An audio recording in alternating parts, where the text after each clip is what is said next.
The Galactic Concord had seen many species come before it over the centuries. Some arrived in glittering armadas, others in patched-up freighters held together by hope and rust. But none had ever arrived quite like this. The station Viridia Prime hung in the velvet dark, a great silver ring spinning slowly around a quiet star. Inside its polished halls, diplomats from 200 worlds gathered for what they assumed would be a routine session.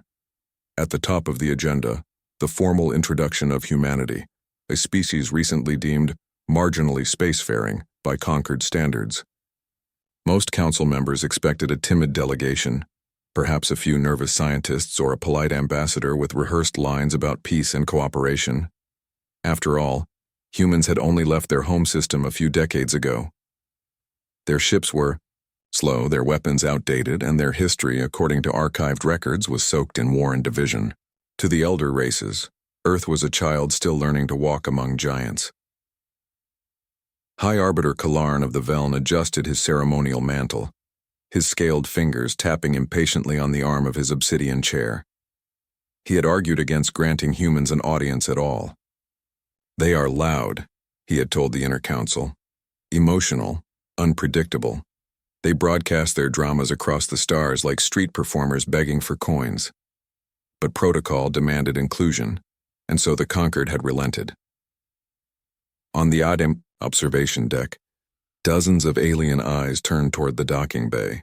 A single human vessel had just arrived. Not a fleet, not even a proper cruiser.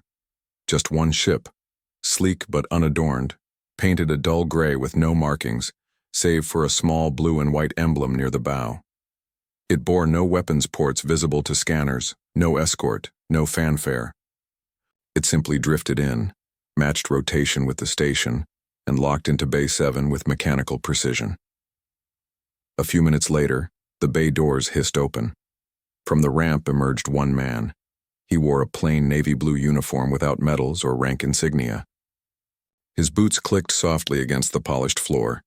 He carried no weapon, no datapad, no ceremonial staff, just a small cylinder in his right hand, sealed and featureless.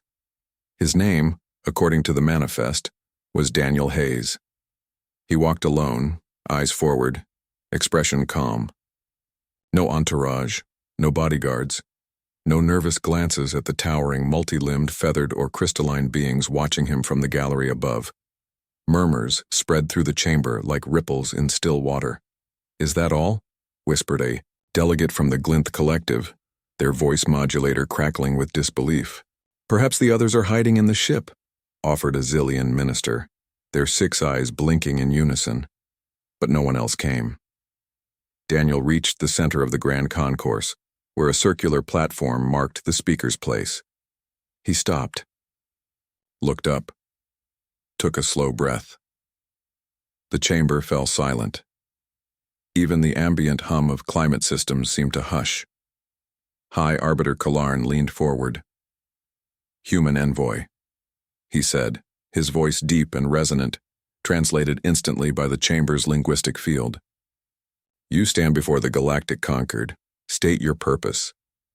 Daniel didn't bow, didn't smile, didn't fidget. He simply raised the cylinder slightly. "I bring evidence," he said. His voice was quiet but clear, unamplified, yet heard by all. "Evidence of crimes committed against my people." A ripple of surprise passed through the room. Crimes. Humans were newcomers. They had no colonies beyond their own system worth noting, no valuable resources, no strategic holdings. What could possibly have been done to them that warranted an appearance before the full council? Kalarn's brow ridges lowered. Crimes? By whom? Daniel's gaze shifted to the far side of the chamber where the Zorathi delegation sat. Tall, armored with obsidian black carapaces and glowing red eyes, the Zorathi had joined the Concord only 5 cycles ago. They were known for their discipline, their efficiency, and their rapid expansion. Many saw them as the future of galactic order. "The Zorathi hegemony," Daniel said. The Zorathi envoy, Commander Vexus, rose slowly. His voice was like grinding stone. "This is absurd. We have had no contact with your species beyond standard observation protocols. Your accusation is baseless. Daniel didn't argue. He simply placed the cylinder into a data port at the center of the platform. A moment later, the chamber's central holo display flickered to life. Images filled the air. First, a human colony on the edge of known space, New Carthage. Peaceful. Green fields. Children playing near dome habitats. Then Zorathi dropships descending under cover of night. No warning. No declaration. Just silent, efficient invasion. Next, footage from a hidden camera inside a medical bay. Human men and women strapped to tables, their skulls fitted with metallic implants. Zorathi scientists recording neural responses as pain stimuli were applied. One woman screamed. The recording didn't mute it. Then, intercepted comms. A Zorathi officer reporting to his superiors. Specimen batch 47 shows promising adaptability. Recommend escalation to Phase 3, full neural overwrite. Earth's emotional volatility may be weaponized. Gasps echoed through the chamber. Some delegates recoiled, others stared in stunned silence. The Glinth representative shut down their vocal modulator in shock. Kalarn's claws tightened on his armrest. Where did you obtain this? From our own systems, Daniel replied. From survivors, from wreckage, from listening when no one else would. Vexus stepped forward, his armor clinking. Fabrications. Clever fakes. Humans are known for their dramatic storytelling.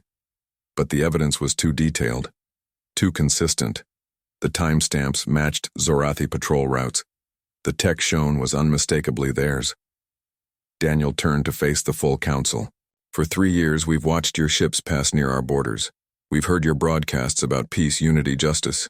We waited. We gathered proof. We hoped you would act, if shown the truth.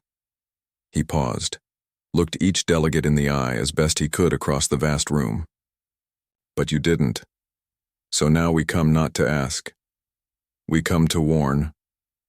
A heavy silence settled over Viridia Prime. The humans, they realized, were not here to beg for a seat at the table. They were here to change the rules of the game. High Arbiter Kalarn studied Daniel for a long moment. Then he spoke, his voice quieter now. Your evidence will be reviewed. The council will deliberate. Daniel nodded once. He retrieved the cylinder, turned, and walked back toward the docking bay without another word. The crowd parted before him like water before a stone. As the bay doors closed behind him, the chamber remained still. No one moved. No one spoke. For the first time in centuries, the Galactic Concord felt uncertain, and somewhere deep in the station's corridors, Daniel Hayes allowed himself one small sigh. The first step was done. The rest would be harder, much harder. But Earth had never backed down from a fight, especially when it was right. 3 days passed after Daniel Hayes left the Grand Concourse. The Galactic Concord did not meet in full session again. Instead, closed-door committees reviewed the data he had presented. Most delegates expected the matter to be quietly dismissed. The Zorathi were powerful. Their trade routes fed half the galaxy. Their military kept fringe raiders in check. To accuse them of war crimes based on the word of a single human, barely more than a newcomer, seemed reckless. Yet whispers spread. Footage from the cylinder leaked to lower-tier news networks. A Glinth journalist published a report showing the neural implant schematics matched Zorathi medical patents. A Xylian historian noted that the Phase 3 protocol mentioned in the comms bore resemblance to old Zorathi conquest tactics used before they joined the Conquered. Still, the official stance remained unchanged.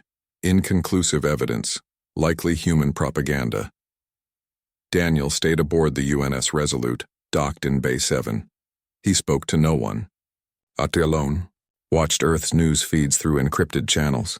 Back home, cities held vigils for the missing. Families held up photos of loved ones taken during the so-called cultural surveys.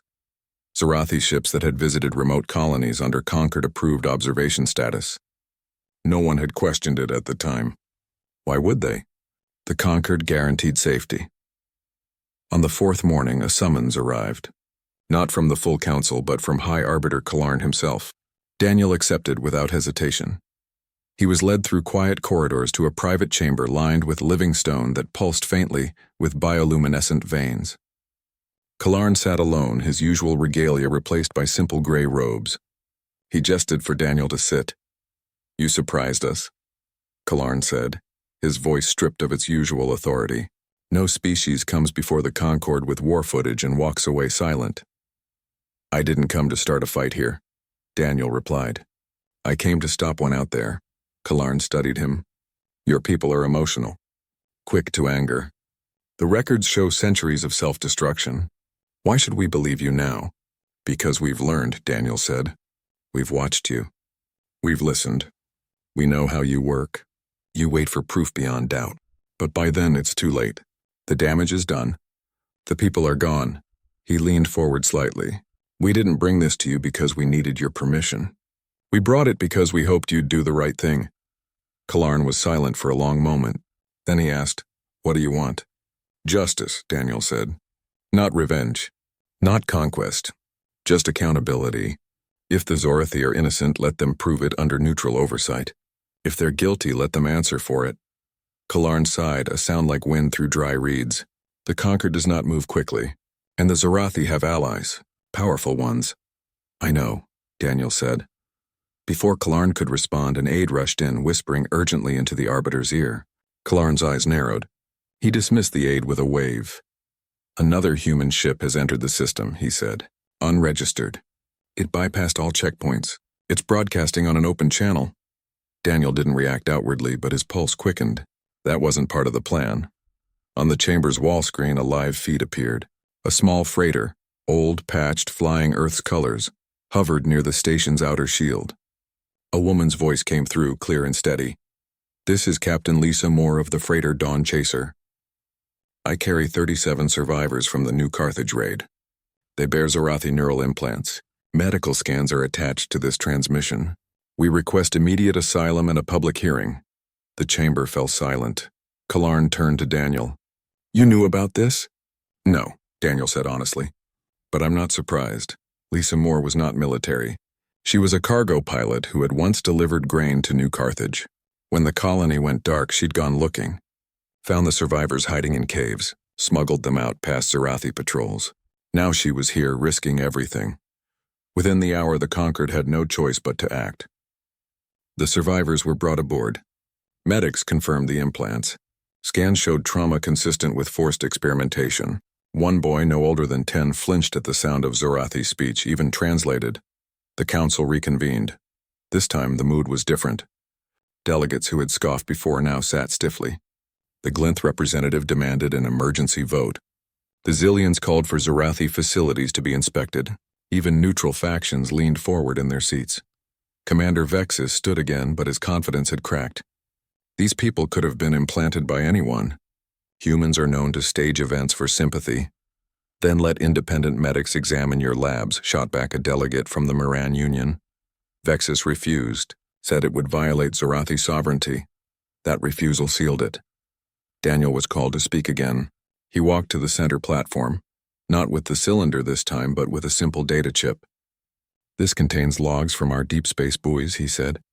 "They show Zorathi ships entering human space without authorization. They show energy signatures matching the neural overwrite devices used on our people. And they show something else." He activated the chip, a new recording played. A Zorathi admiral speaking to his fleet commanders. "Once Phase 3 is complete, Earth's emotional instability will make them perfect shock troops. Their rage can be directed, their loyalty rewritten. The Conquered will never suspect their own new allies." The room erupted. Kalarn slammed his fist on the armrest. Enough. But Vexus wasn't finished. As the noise died down, he turned to Daniel with a cold smile. "You think this changes anything? Your world has no fleet, no allies, no place in this galaxy. You are insects shouting at mountains." Daniel met his gaze. "Mountains can fall," the council voted. "Not on war, not yet, but on a formal investigation." The Zorathi were ordered to stand down all operations near human space. Their Concord privileges were suspended pending review. It was a small victory, but it was something. After the session, Daniel returned to the Resolute. Lisa Moore was waiting in the corridor, still in her flight suit, arms crossed. "You didn't tell me you were coming here alone," she said. Didn't want to put you at risk, he replied. She snorted. Too late for that. They stood in silence for a moment, looking out a viewport at the stars. You know they won't stop, she said quietly. The Zarathi. They'll see this as weakness. I know, Daniel said. Back on the bridge of the Resolute, he opened a secure channel to Earth Command. The message was short. One sentence. Then he closed the link. Lisa watched him. What did you say? Daniel didn't answer right away. He looked at the starfield, at the distant glint of Zarathi patrol ships still hovering near the edge of the system. I told them it's time, he said. Lisa nodded. She understood. The Conquered had chosen caution. Humanity would not. As the Resolute powered up its engines that night, it did not set a course for Sol. Instead, it drifted toward the neutral zone, the shadowed space between empires, where laws grew thin and actions spoke louder than words. The Council thought they had contained the situation. They were wrong. Daniel Hayes wasn't here to ask for help. He was here to buy time, and time, for Earth, was all they needed. The Council's decision came 2 days later. After hours of debate behind sealed doors, High Arbiter Kalarn announced the final ruling from the Grand Concourse. The evidence against the Zarathi was troubling, but insufficient. The survivors' testimonies were deemed emotionally compelling, yet unverifiable. The audio logs could be altered or taken out of context. The Concord would not take action, not yet. They would form a joint review panel, composed of neutral species, to investigate further. The process would take months, perhaps years. Daniel stood in the observation gallery watching from the shadows. He had not been invited to speak again. The Council had moved on, eager to restore calm. To them, this was a minor disturbance, a bureaucratic hiccup to be smoothed over with committees and reports. They did not see the storm gathering beyond their polished halls. Commander Vexus, restored to his full privileges, strode across the chamber floor with renewed arrogance. As he passed near the human observation deck, he stopped, looked up, and smiled, a slow, sharp thing that showed too many teeth. Go home, little envoy, he said, voice loud enough for nearby delegates to hear. Your noise is tiresome. Your world is soft. When the hegemony comes for your colonies, do not cry to us. You were warned. A few delegates chuckled. Others looked away. No one defended Daniel. No one even met his eyes. He said nothing. Just turned and walked back to the docking bay. Inside the UNS Resolute, the air was cool and quiet. Lisa Moore was waiting on the bridge, arms crossed, jaw tight. She had heard the verdict over the public feed. They're letting them get away with it, she said. Not letting, Daniel replied, ignoring. He sat in the command chair, fingers resting lightly on the console. They think time is on their side. That will wait. That will forget. Will we? Lisa asked. Daniel looked at her. We never do. That night, as Viridia Prime rotated silently in the starlight, the Resolute detached from its berth. It did not signal departure, did not request clearance. It simply drifted free, engines humming to life with a soft thrum that echoed through the empty bay. No alarm sounded. No ships gave chase. To the Concord, the humans were leaving. Good riddance. One less problem, but Daniel wasn't heading home. Deep in the ship's secure comms room, a message had already been sent, encrypted, untraceable, sent not to Earth Command, but to a network of hidden outposts scattered along the Perseus Rim, the edge of human-explored space, where Zarathi patrols had grown bold. The message contained 3 words: initiate Silent Dawn.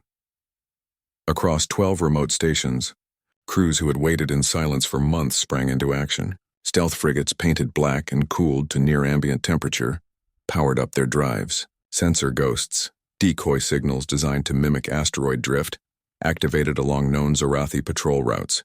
On colony worlds, civilian engineers began quietly rerouting power, reinforcing shelters and locking down communication grids.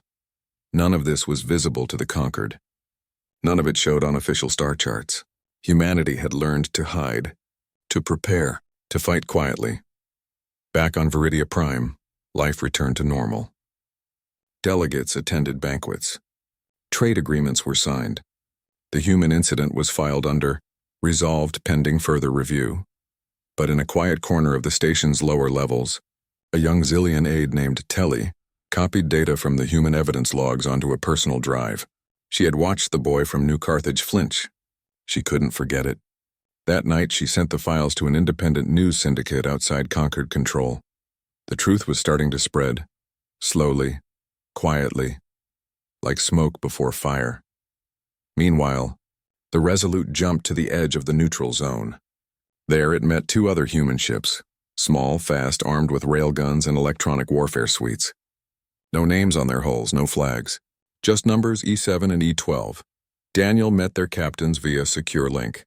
Both were women, Marilyn and Jess Carter, veterans of Earth's border skirmishes. They didn't ask why. They just nodded. Targets confirmed, Mara said. Zorathi Relay Station Theta is running on minimal guard. They think no one dares touch it? Good, Daniel said. Let them think that. 48 hours later, Relay Station Theta went dark.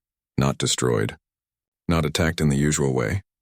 Human teams had slipped aboard during a routine maintenance cycle, disabled the core systems, and extracted 36 human captives held in hidden detention cells below the main deck.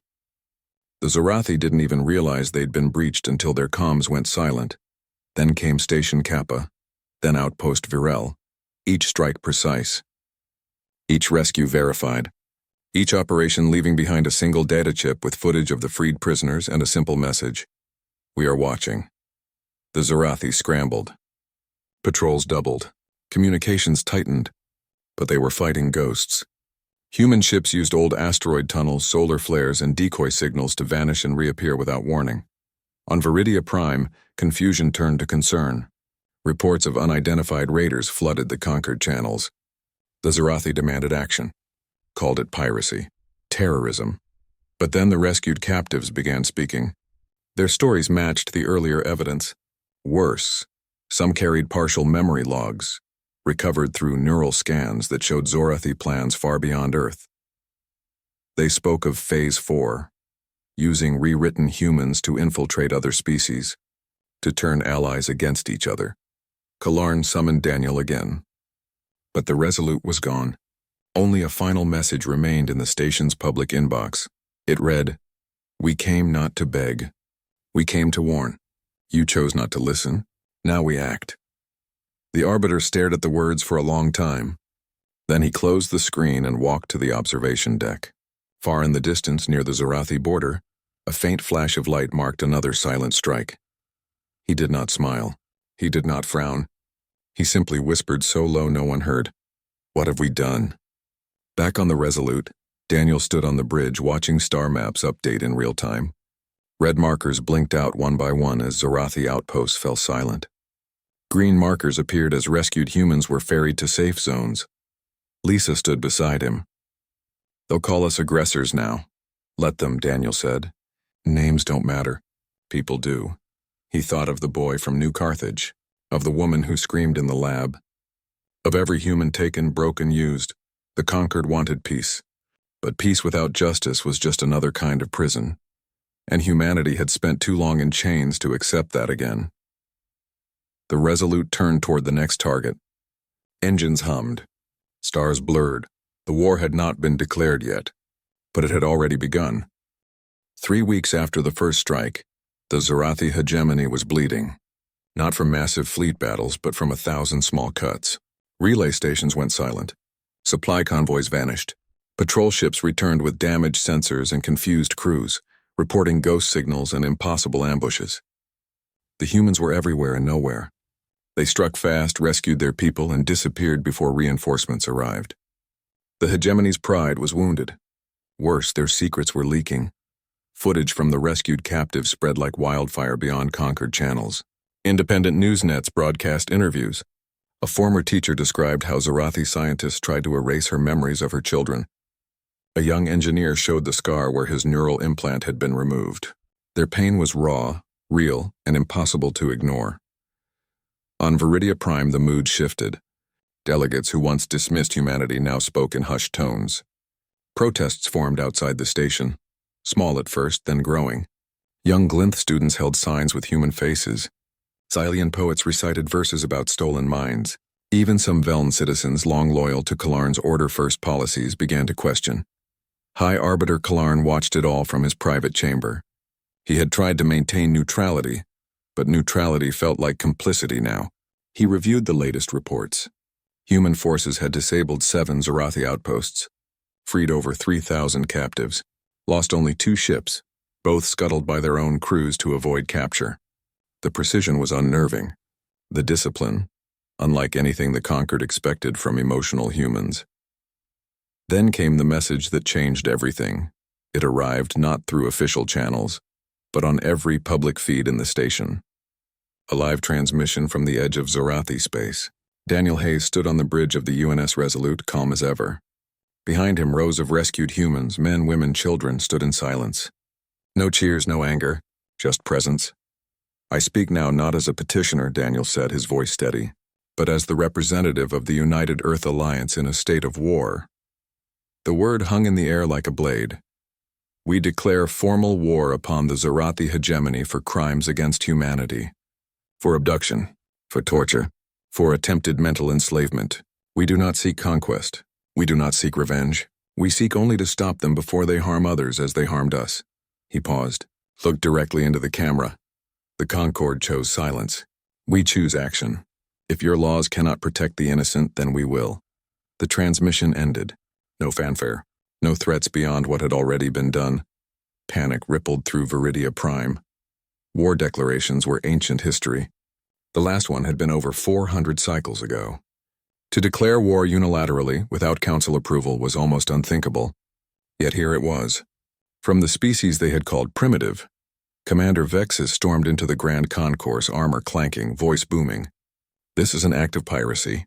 The humans are terrorists. They must be sanctioned. Their world blockaded." But this time no one rushed to agree. A Glinth delegate stood. "They rescued our missing traders near the rim. The Zorathi claimed they were lost to solar flares. The humans brought them back alive." A Miran minister added, "Our deep space sensors confirm Zorathi ships altered course toward human colonies weeks before any cultural survey was filed." "They lied to us all." Kalarn rose slowly. The chamber fell silent. "The United Earth Alliance has broken no Conquered law by defending its people," he said, his voice heavy. "In fact, they have done what we failed to do, uphold the spirit of our charter." Vexus snarled. "You side with them?" "I side with truth," Kalarn replied.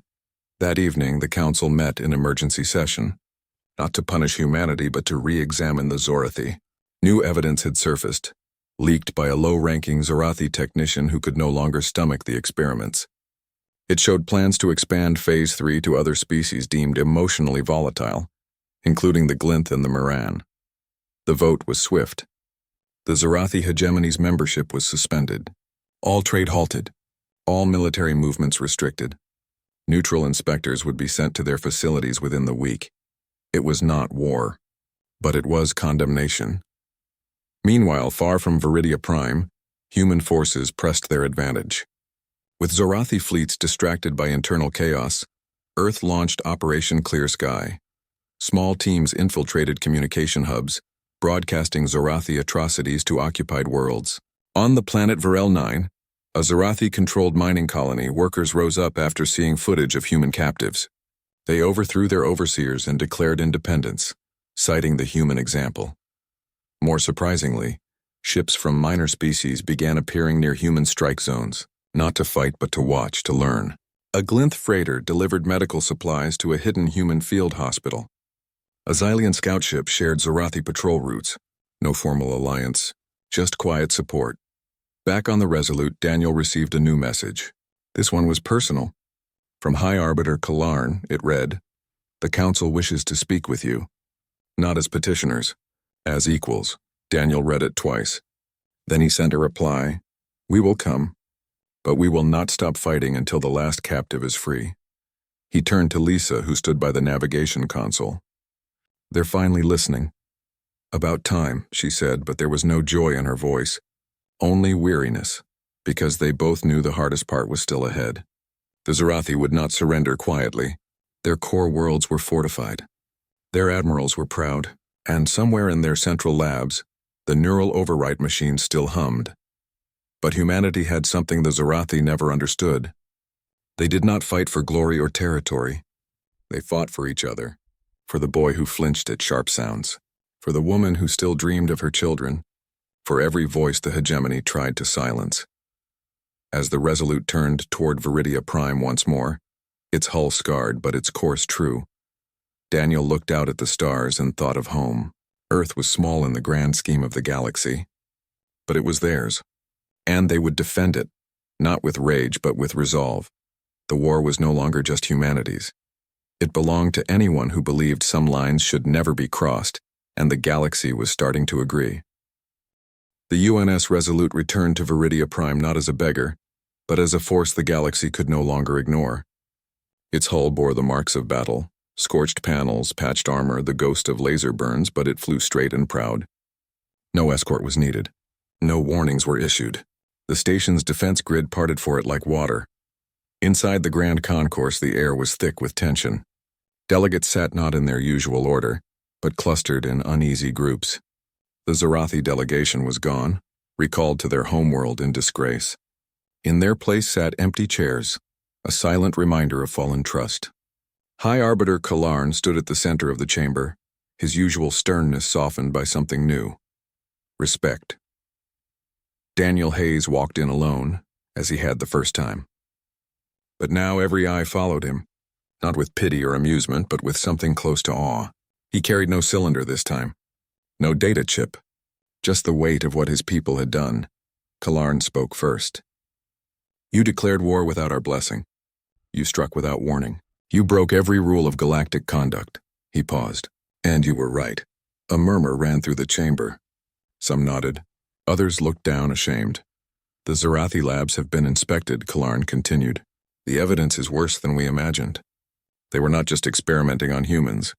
They had begun trials on Glinth captives, on Moran dissidents. Their goal was never just control. It was rewriting will itself. He turned fully to Daniel.